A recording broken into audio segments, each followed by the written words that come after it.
Blennerhassett Island up and running before the 2026 season begins on May 1st. Blennerhassett Island Superintendent Craig Piles says that the island is also about to begin hiring their seasonal employees. The 2026 season will run from May 1st through October 31st.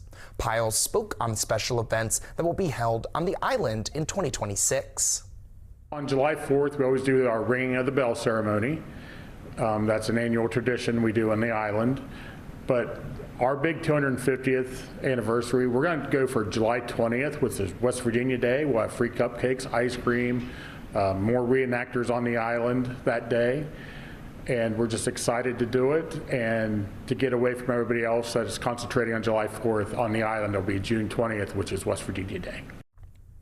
More information on the events, as well as Mansion by the Candlelight, can be found on our website, WTAP.com.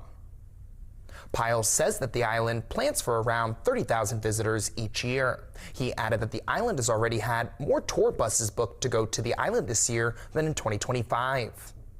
We are having more tour buses this year. Last year we had 15 total, which was a slight decrease, but already this year we have 24 tour buses booked coming to the island, which will help the area economy. Piles says that the increased tourism to the island helps our local restaurants, hotels, and brings additional revenue to the Mid-Ohio Valley. Job Corps visited Mid-Ohio Valley's Chamber of Commerce